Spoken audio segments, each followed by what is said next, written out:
낙찰 축하드려요. 감사합니다. 선생님 덕분이에요. 너무 감사드려요. 아니, 네. 얼마 만에 낙찰 받으신 거죠? 입찰을 몇 번 하셨어요? 입찰이요? 네. 제가 갈피를 못 잡았어요. 음. 왜냐하면 규제가 막 터지고 하다 보니까 제가 2주택이잖아요, 선생님. 그래가지고 어떻게 갈피를 못 잡을 때 선생님께서 경기도랑 그 수도권은 안 된다고 네. 지방으로 내려가시라고 그래가지고 제가 이제 또 이제 1억 이하를 막 보는데 선생님 그러셨잖아요. 한 1,500 정도 수익을 봐야지 들어가라. 근데 아무래도 이게 1,500이 안 돼요. 되는 거예요. 그래서 안 돼요. 다시 선생님께 여쭤봤잖아요. 선생님 1,500이 안 나와요. 말했더니 맞아요. 그러면 2억 이하로 보세요. 이랬잖아요. 그래가지고 선생님 자금이 부족하면 어떡할까요? 그랬더니 걱정하지 마세요. 나머지는 선생님이 다 알아서 테니까. 너무 든든한 거예요, 저. 그래가지고 물론 이제 제가 직장을 다니고 있기 때문에 이자 납입은 걱정이 없으니까 그래서 선생님을 말씀을 동아줄 잡고 2억 이하를 찾다 보니까 이거를 낙찰받게 된 거예요. 예. 소개 좀 만나가지고. 부탁드릴게요. 네, 저는 나이가 50대 후반이고요. 네, 노후 준비도 하나도 안 돼 있고, 네, 또 더군다나 또 이렇게 직장 다니면서 힘으로 또 이렇게 일을 해야 되는 직업을 가지고 있어서 항상 이렇게 힘들어서 앞이 막막하고 미래가 불안정했을 때 이렇게 또 경매라는 것을 알아가지고 좀 해보려고 하는데 이게 너무 혼자서는 안 되는 거예요. 근데 선생님을 만나가지고 A부터 Z까지 명도까지 다 가르쳐 주시니까 너무 이렇게 이번에 또 낙찰을 받고. 그러니까요. 네. 근데 어떻게 50대 후반이면은 이제 네. 뭔가 회사도 좀 정리가 돼야 될 타이밍이고 이런 타이밍에 경매를 네. 시작하게 되셨는지도. 말씀드렸잖아요. 저는 진짜 노후 준비가 하나도 안 돼가지고 어떻게 할 수가 없고 나이가 들수록 미래가 너무 암울한 거예요. 나중에 딸이 딱 하나 있는데 얘한테 부담되면은 안 될 텐데. 은퇴가 남았나요? 저희도 정년이 62세이긴 한데 또 다른 데로 옮기면 거의 금액은 좀 낮아지지만 월급은 낮아지지만 거의 70세까지는 할 수 그래도 있거든요. 굉장히 좋은 케이스네요. 네, 그 대신 제가 건강 관리를 잘해야 돼요. 몸 쓰는 일이라서 어떤 업무 하세요? 요양보호사 일을 하고 있거든요. 그러다 보니까 아무래도 이렇게 힘든 어르신들, 거동이 어려우신 분들을 우리 힘으로 다 이렇게 옮기고 그래야 되니까. 이렇게 가녀린 네. 몸으로. 그러다 보니까 네. 제가 70살까지 일할 생각은 하고 있지만 그런다고 노후가 해결이 되지가 않더라고요. 맞아요, 제가 아무리 맞아요. 이렇게 절약을 하고 계획을 세워도 안 되는 거예요. 그래서 어떡할까? 뭐를 해야 되나? 그러다가 경매를 어떻게 유튜브를 통해서 막 듣다가 경매를 알아서 해보고 싶다는 생각은 들었는데 할 수가 없어요. 예, 그러다가 이렇게 선생님 경매를 알게 된 지는 얼마나 되셨어요? 한 2년 되는 것 같아요. 2년 전에요? 예, 그때 유튜브로. 오시지. 그때 그러니까요. 근데 이제 책으로도 본다고는 했는데 이게 너무 생소한 분야이기 때문에 낯설죠. 낯설고 유튜브로 좀 많이 봤어요, 선생님. 예. 유튜브로 본 거랑 네. 또 저랑 같이 수업을 네. 듣고 하신 거랑 차이가 좀 많이 있던가요? 네, 그럼요. 네. 어떻게 차이가 있어요? 유튜브로 봤을 때는 그냥 이런 사례구나 하는데 실질적으로 제가 갔을 때는 어떻게 해야 될지 모르겠더라고요. 네. 내 선생님께서는 법원 체험도 같이 해주시고 입찰도 이렇게 해보시고 또 제가 요번에 낙찰 받은 것도 선생님한테 이제 컨펌을 받았잖아요. 네. 근데 제가 욕심이 이제 대리 입찰로 제가 직장에 매여 있다 보니까 입찰을 갈 수가 없었어요. 그래서 대리 입찰을 통해서 또 선생님한테 배웠잖아요. 네, 직장 때문에 알려드렸죠. 직장에 다니는 사람 못할 경우는 대리 입찰을 해라. 그래가지고 대리 입찰을 또 친절하게 알려주셔가지고 거기 사이트에 들어가서 다 본 다음에 대리 입찰을 문의했더니 어렵지가 않더라고요. 맞아요. 예, 그래서 이제 대리 입찰을 했는데 금액을 또 얼마 쓸지가 또 걱정이 돼가지고 선생님께 또 했더니 선생님께서 한 200~300만 더 쓰세요 이렇게 했는데 제가 욕심이 나서 400을 확 올렸잖아요. 200만 써도 낙찰이 됐을 텐데 400을 그냥 꼽배기로 써가지고 아무래도 제 이익금이 좀 이렇게 낮아지겠지만 이게 낙찰 받고 나면 그런 간사한 마음이 든답니다. 그래도 이렇게 낙찰 받으니까 제가 이제 또 낙찰 받았을 때랑 안 받았을 때랑은 천지 차이다. 어떻게 다른가요? 낙찰 안 받았을 때는 그걸 어떻게 해야 되는지, 어떻게 헤쳐나가야 되는지 이런 거를 모르는데 낙찰 받고 나서는 선생님께 전화하니까 이렇게 하세요, 저렇게 하세요 막 이거를 세세하게 가르쳐 주시니까 물론 두렵긴 하지만 앞으로 헤쳐나갈 일이 두렵긴 하지만 자신감이 생기는 거 있죠. 예. 사실 이제 엄청 뭐랄까 가녀리시잖아요. 네. 그리고 저 그러고 겁도 많아 겁이 보이시는데 겁이 많아가지고 남한테 아픈 소리를 못 해요. 그러니까 명도를 해야 된다는 부담감도 굉장히 있으셨을 것 같아요. 네, 그게 가장 어려웠어요. 예. 이번에 또 명도하러 가셨잖아요. 그런데 그때 얘기 좀 해주세요. 다행히 같이 수강생 분이 우리 멤버님이 또 같이 가주셨어요. 네. 그 근처에 사시는 분이 자기 첫 번째 그 대상 세입자를 만났을 때 그 두려움이 자기도 느꼈기 때문에 제가 염려된다고 한달음이 달려와 주신 거예요. 와. 그래서 같이 세입자를 만나 주셨어요. 와. 그러면서 선생님한테 배운 멘트 이런 것도 다 가르쳐 주시는데도 처음이라서 얼음이 된 거예요, 제가. 막 입이 안 떨어지는 거예요. 선생님한테 다 듣고 책도 저기 하고 했는데도 입이 안 떨어져서 얼음이 됐는데 그분이 얘기를 또 이렇게 술술술 해주셨어요. 해주셨어요. 어우, 감사해라. 네. 그래가지고 옆에서 직접 보면서 저렇게 하는 거구나 이러면서 다시 한번 배우게 됐고. 아니, 우리 멤버님들이 다 이렇게 좋은 분들이 다 계시다니까요. 그러니까요. 막 이렇게 도와주고 저 진짜 꿈에도 몰랐어요. 저는 너무 감사하네요. 저 진짜 혼자 갔으면 어떻게 했을까 이런 생각이 드는데 그렇게 주위에 따뜻한 분이 계시니까 저도 그런 따뜻한 사람이 돼야 되겠다. 아마 다음번에 네. 누가 이런 일이 있다, 내가 좀 여력이 된다, 시간적으로 그럼 아마 같이 가실 수 있을 네. 네. 도와드릴 거예요. 네.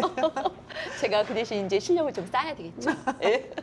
그 지금 계신 분이 어르신이고.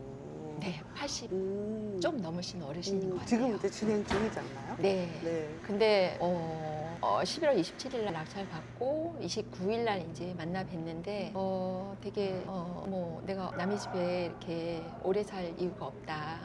그러니까 나도 집을 빨리 알아보겠다 이렇게 말씀은 온화하게 하시는데 되게 나름대로 고집이 있으셔가지고. 자, 그런 분들은 어떻게 하냐면요. 예. 먹을 거를 드리세요.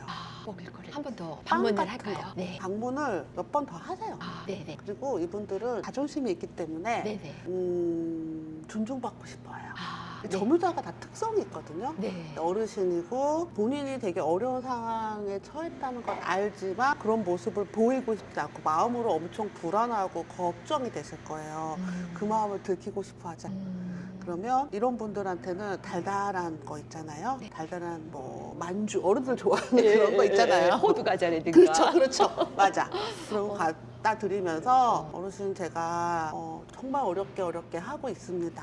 라고 하면서 잘 많이 대하시는 분들이라서 오히려 편하실 수도 있어요. 근데 또 우리 어르신들 요양보살로서 이렇게 어르신들을 따뜻하게 대하는 거랑 이분이 나한테 적대감을 가지고 또 이렇게 막 대하면서 이제 저도 제 나름대로 목표를 이뤄야 되겠다는 그런 걸 가지고 하려니까 이게 머리가 안 돌아가는 거예요. 근데 그분의 마음에는 네. 불안과 걱정이 네. 나 쫓겨나면 어떡하지?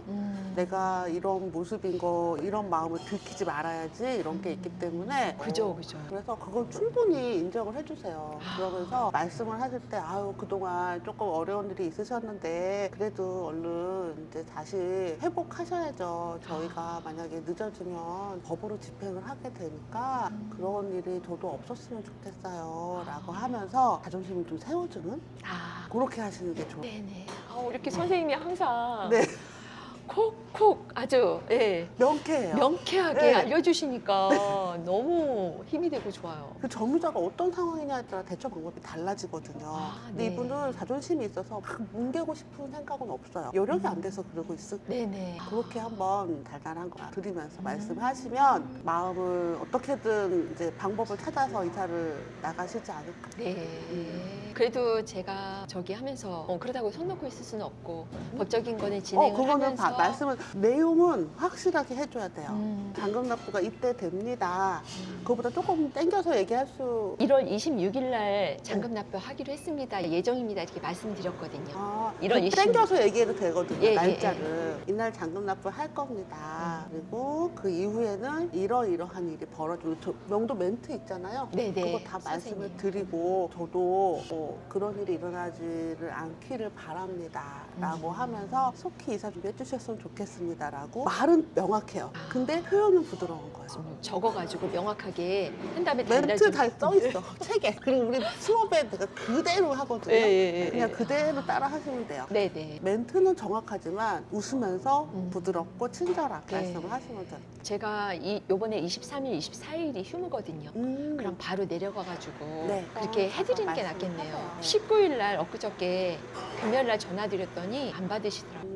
왜냐하면 제가 7일 날 12월 7일 날 전화를 했는데 제가 이렇게 전화를 한 그 멘트가 좀 불쾌하셨나 봐요. 네, 불쾌하시고 네. 제가 막 월세까지 막 거론을 하게 된 거예요. 저도. 그런 말 안 하는 게 나아요. 그러니까요. 네. 그래가지고. 존중해 주세요. 왜냐면은 자존심이에요. 네네. 자존심을 긁지 말고 제가 어르신 자존심을 긁은 것 같아요. 이제 안 긁으면 돼요. 예, 예, 예. 아, 그럴까요? 네, 괜찮아요. 지나간 일은 패스. 상태는 어떻든가요? 화장실- 수리를 해야 돼요? 화장실은 전혀 수리가 안 돼 있고요.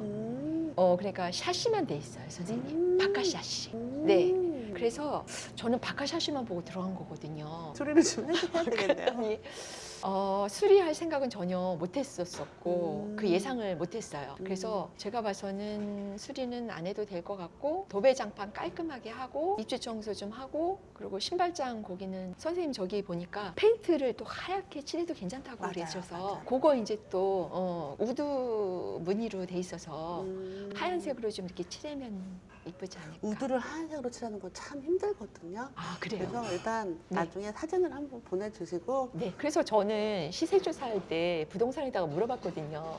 제가 이렇게 그쪽은 삼뷰라서 로얄동이라고 알고 있었거든요. 맞아요. 근데 제가 또 간과한 게 1라인과 2라인이 또 틀리더라고요. 1라인으로 안방으로 딱 갔더니 묘지가 딱 보이는 거예요. 거실은 너무 전경이 좋은데 묘지가 안 보이는데 그래서 아차 싶은 거예요. 근데 1호 라인 같은 경우는 완전히 그런 것도 안 보이고 너무 좋았겠죠. 그래서 저 같은 경우는 그런 불쾌한 게 있으면 커튼으로 가리세요. 커튼으로 예쁜 하늘하늘한 네, 거를. 맞아요. 네. 맞아요. 그렇게 예쁘게 또 가려놓으면은 다이소에서 사다가 맞아요. 예쁘게 해도 되죠, 맞아요. 선생님. 그거는 인테리어는 그때 또 다시 한번 또 문의 주시면 또 피드백 드릴 거고요. 한 걸음 한 스텝 한 스텝 이렇게 딱 알려주시니까. 긁고 나면은 달라지실 것 같은데요. 네. 처음에는 막 걱정도 많으시고 그랬을 거 아니에요. 그럼요. 지금 좀 어떠세요, 그래도? 저는요, 앞으로 70살까지 할 거기 때문에 음. 지금 큰 수익이 안 나도 저한테는 이 모든 것들이 선생님과 또 함께하기 때문에 두렵지가 않고 제 모든 자산이 된다고 저는 생각을 해요. 네, 지금의 그 몇 푼 가지고 뭐 일비할 게 아니고, 예, 지금은 제가 진짜 소중한 경험을 쌓고 있는 게 너무 감사해요. 네. 이게 아마 디딤돌이 돼서 그럼요. 다음 스텝 또 계속 이어갈 수 있을 것 같아요. 네. 사실 1년에 하나씩만 해도 괜찮아요. 1년에 2개 하려고. 1년에 2개 좋죠. 근데 지금 보면 경매를 되게 즐기시는 게 느껴져요. 예, 즐길 재밌으세요? 거예요. 네, 재밌어요. 약간 그 명도 때문에 많이 겁나서 더 그거가 걸림돌이었는데 선생님께서 이렇게 한 스텝 한 스텝 알려주시고 옆에 또 실장님과 또 이사님이 또 도와주시니까 너무 많이 잘 도와주시죠. 네, 제가 전화하기 전에 벌써 전화를 주세요. 궁금하니까. 그러니까요. 그래서 이렇게 전화를 제가 이제 바빠서 또 그쪽에 막 이렇게 신경 쓰다 보니까 못해 하면은 이사님께서 전화 주셔가지고 미리미리 알려주셔야지 다음 스텝을 제가 또 알려드립니다. 막 이러면서 감사해라. 다음 스텝까지 저보다 먼저 걱정을 해주시는 거예요. 너무 감사해요. 그 마음을 알아주시는 게 어때요? 아니죠. 느껴지죠, 다. 지금 아마 나도 해보고 싶은데 좀 나이가 많아서 나는 겁이 너무 많아서 네. 두려워라고 생각하시는 분들이 진짜 많이 보고 계실 거거든요. 네네. 그분들한테 어떤 얘기 해드리면 좋아요? 네.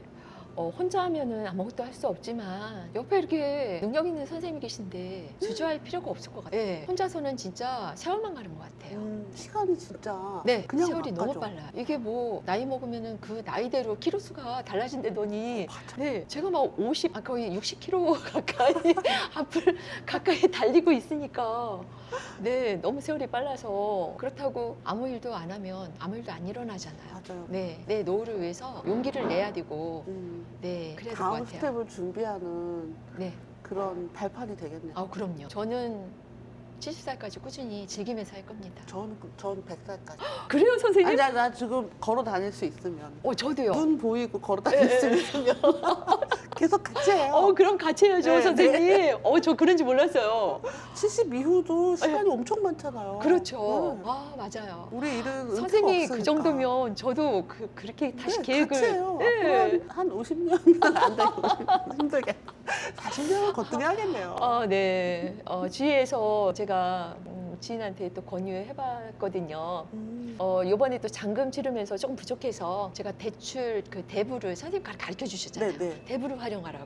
그거 활용하셨어요? 활용을 하려고. 네, 안 하신 걸로 알고 있는데. 네. 아니 그게 아니라 제가 분명히 입찰하기 전에 다 이렇게 그 대출 하시는 상담사님들한테도 상담을 받았거든요. 근데 또 바뀌었죠. 근데 그새. 그게 또 바뀐 거예요. 규제가 맨날 워낙 강화되니까. 바뀌어갖고. 네. 그래가지고 거의 1,000만 원이 부족한 거예요. 그래서 음. 대부를 받아야 되겠다. 걱정이 하나도 안 되는 거예요. 선생님께서 걱정하지 말라고. 정 안 되면은. 예, 예. 안 되면은 대부도 있는데 뭔 걱정이냐 막 음. 이러셨거든요. 다 알려주신다고. 그래서 제가 재차 다시 확인하셨었잖아요. 네. 예, 선생님께 그랬더니 알려드릴게요 이랬었잖아요. 그래서 전혀 걱정 없이 들어갔는데 남한테 그 물어보니까 제 또 신용도가 직장 다니다 보니까 괜찮더라고요. 그래서 11%까지 대출을 해주겠다는 거예요. 대부에서. 그래서 이제 저랑 이제 전 집주인이면서 10년 넘은 그 언니, 같은 동네 언니가 있거든요. 그 언니한테 얘기를 했어요. 내가 이렇게 대부를 해서 10%를 쓰고 있는데 너무 아깝다. 언니가 그 돈을 가져가는 게 어떨까? 남줄리니까 너무 아깝고 언니 돈 남아가지고 은행에 놓으면은 거의 3%도 못 받잖아. 3% 받나? 내가 이제 그랬어요. 이거는 연 10%야 언니. 그러니까 언니가 가져가. 그랬더니 날 믿으면 가져가고 아니면은 난 그냥 대부 써도 돼. 그랬더니 2천만 원 꿔줄게 이러는 거예요. 그래서 내가 너를 믿으니까 2천만 원을 꿔준다는 거예요. 그래서 언니 나는 1,000만 원만 필요하지 2천만 원까지는 필요하지 않아. 그래서 돈이 있어도 솔직히 못 믿으면 못 꿔줄 텐데 감사하네요. 너무 그래도. 감사한 거예요. 그냥 아무 스스럼 없이 이렇게 꿔준다는 게. 그래서 언니가 나를 그렇게 믿음이 있는지는 몰랐거든요. 새로운 발견이네요 또. 예, 예. 그 그리고- 문제는 좀 민감한 문제잖아요. 음. 예, 서로 얘기하기도 조심스럽고 새로운 경험을 또 하시게 되네요. 더 돈독한 사이로 그래서- 수익으로 또 보답해 주셔야 될 것 같아요. 그렇죠. 2월쯤 되면은 또 거래가 또 돌아요. 그렇죠. 네, 네. 그때 돼서 매도할 수 있게 근데 명도할 때 그분 자존심 있으신 분 네. 잘 올려서 명도 잘 하시면 좋을 것 같아요. 네. 그러면 될 것 같아요, 네, 선생님. 또 소식 전해주세요. 감사합니다. 그리고 우리 멤버님들도 입찰 좀 하라고 해주세요. 안 하세요? 안 하세요? 아니, 그때 열정이 뿜뿜했었는데 왜 또 이렇게 혼자 네. 세월만 간다니까요. 그러니까 내 얼굴을 안 보니까 또 안 하시나 예, 봐요. 예. 세월만 가요. 세월이 얼마나 빠른지 몰라요. 맞아요. 네. 금방 또 올해도 어머. 끝났고 올해- 내년에 한 거 하나 더 하시나요? 내년에 2개 할 예정입니다. 내년 2개 오케이. 예, 예. 네. 인터뷰 이렇게 해주셔서 너무 감사해요. 아니요, 선생님께 너무 감사하죠. 네. 아마 또 망설이시는 우리 50대 은퇴를 앞두고 앞으로 어떻게 살아가야 되나 고민하시는 분들께 네. 아마 큰 어떤 방향성을 제시한 그런 영상이 네. 고맙습니다. 노후 준비가 다 됐다면 몰라도 저처럼 안 되신 분들은 꼭 했으면 좋겠어요. 네. 고생하셨습니다. 감사해요. 감사합니다. 선생님 감사합니다.